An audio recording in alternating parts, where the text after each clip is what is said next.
Oh, kamusta kayo dyan? Kamusta? Ito, dito na naman tayo sa ating kusina, no? Ay, sa amo ko pala to kusina. Hindi pala to sa akin. Trabaho lang ko dito. Yan, magbe-breeding tayo. Magbe-breeding tayo ngayong araw. Magbe-breeding tayo ng hindi tayo magpapalahi. Breeding. Breeding tayo ng ating pang chicken tacos saka mga pang chicken fillet natin. Ayan. And gagawin natin ang yung minarinate ko yan sa yogurt at sa breading mix na chicken strips.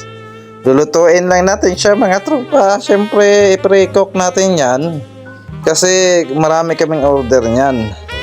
Kailangan pinipre-cook siya, tapos pagkatapos yan i-pre-cook, ipoportion namin yan per order kasi meron kaming inventory. Kaya yan ang naisip ko na gagawin namin kasi double fry. Usually naman kasi ginagamit sa mga restaurants tapos mga fast food yan, double fry yan eh. So yun, ulitin lang natin yung procedure, luto, tapos pre-cook hanggang until golden brown.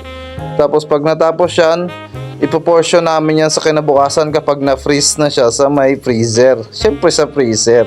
Tapos yun na itsura niya. Goodbye.